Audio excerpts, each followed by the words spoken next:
নমস্কাৰ। আজি আমি আছোঁ আমাৰ ভকতৰ ঘৰত। ভকত মানে আমাৰ বিয়াত ছাতি ধৰা সখী। আজি সখীৰ ল'ৰা বাৰ্থডে আৰু এয়া হৈছে বাৰ্থডে বয়। ইমান কিউট নহয়নে? আমি এয়া তিনিওজন আজি বাৰ্থডে বুলি ওলালোঁ। আমি আহি পালোঁ, এয়া বহি আছোঁ। তাৰপাছত এই আমাৰ বাৰ্থডে বয় একোলা লৈ ল'লোঁ আৰু মৰমতেৰ এটা সামান্য মই উপহাৰ আনিছোঁ, তাকো দিলোঁ। উপহাৰটো দিয়া কিন্তু ভিডিঅ' কৰি ৰখা নাই দেই। সকলোবোৰ ভিডিঅ' কৰাটো সম্ভৱ নহয়, সেয়েহে যিমান পাৰোঁ ভিডিঅ' কৰিছোঁ।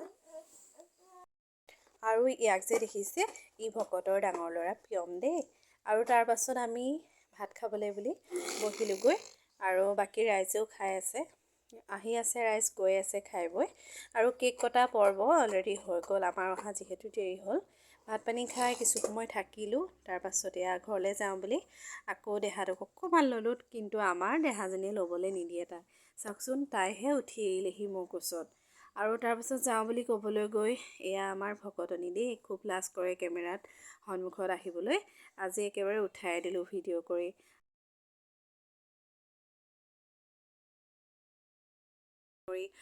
থাকিবলৈ বেয়া লাগে যিহেতু মই বোৱাৰী হয়। আৰু আমি আহি ঘৰ পালোঁহি। ঘৰ পোৱাৰ পাছত চাওকচোন, আমাৰ সোণ গাড়ীৰ পৰা নানামে। আৰু টনা আজোৰা কৰি আনিলোঁ। অনাৰ পাছত খুব কান্দিলে, কান্দি কান্দি একদম কাপ